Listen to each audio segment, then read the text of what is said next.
ఆంధ్రప్రదేశ్ రాష్ట్ర ప్రజల అభివృద్ధి కోసం తాను తగ్గి ఈ రాష్ట్రం బాగుండాలని ఎంతో త్యాగం చేసినటువంటి మన అధినేత శ్రీ పవన్ కళ్యాణ్ గారు 10 సంవత్సరాల పాటు ఎన్నో ఒడిదుడుకులు ఇబ్బందులు పడుతూ కూడా నేడు ఆంధ్రప్రదేశ్ రాష్ట్ర ముఖ్యమంత్రి ఉప ముఖ్యమంత్రి స్థానానికి చేరుకున్నారు. అంటే ఈ 5 ఏళ్ల కాలంలో ఈ జగన్మోహన్ రెడ్డి అన్ని వర్గాల ప్రజలు పీడిస్తూ పరిపాలన సాగింది. దానికి ఆంధ్ర రాష్ట్ర ప్రజలు ఒక చారిత్రాత్మకమైన తీర్పును అందిస్తూ భారతీయ జనతా పార్టీ, తెలుగుదేశం పార్టీ మరియు జనసేన పార్టీ కూటమి అభ్యర్థులు ఎక్కడైతే పోటీ చేశారో అక్కడ ఈ రాష్ట్ర వ్యాప్తంగా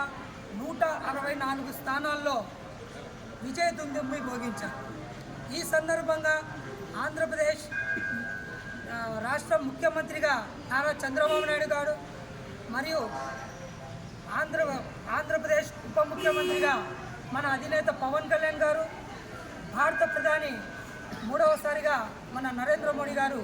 బాధ్యతలు చేపట్టడం జరిగింది. ఇదే క్రమంలోనే ఆంధ్రప్రదేశ్ రాష్ట్ర క్యాబినెట్ మినిస్టర్గా పంచాయతీరాజ్ మరియు అటవీ శాఖ, శాస్త్ర సాంకేతిక పరిశ్రమల శాఖ మరియు గ్రామీణాభివృద్ధి శాఖ మంత్రిగా నేడు ఆయన పదవి బాధ్యతలు స్వీకరిస్తున్న సందర్భంగా కాద్రి లక్ష్మీ నరసింహస్వామి వారి ఆలయంలో రాబోయేదంతా ఒక స్వర్ణయుగంలా ఉండాలని, ఆంధ్రప్రదేశ్ రాష్ట్ర ప్రజలు సుభిక్షంగా పరిపాలన అందించాలని కూటమి అభ్యర్థి అయినటువంటి మన కద్దికుంట వెంకటప్రసాద్ గారు కూడా కదిరి అభివృద్ధి కోసం కృషి చేయాలని ఆకాంక్షిస్తూ ఆ కాద్రి లక్ష్మీ నరసింహస్వామి వారి ఆశీస్సులు మెండుగా ఉండాలని కోరుకుంటూ మేము కదిరి జనసేన పార్టీ తరఫున మరియు మా ఇన్ఛార్జ్ భైరవ్ ప్రసాద్ గారి ఆధ్వర్యంలో స్వామివారికి 101 కొబ్బరికాయ సమర్పించి ఆంధ్రప్రదేశ్ రాష్ట్ర అభివృద్ధిలో మేము సైతం ముందుంటామని తెలియజేయడం జరిగింది.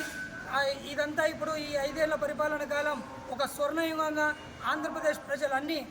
ఈ పడిన కష్టాలన్నీ తొలగించుకొని సుభిక్ష పరిపాలనలో కొనసాగుతారని మేము కదిరి లక్ష్మీ నరసింహస్వామి ఆశీస్సులు కోరుకుంటూ జై జనసేన, జై పవన్ కళ్యాణ్, జై నారా చంద్రబాబు నాయుడు, జై నరేంద్ర మోడీ, జై హింద్.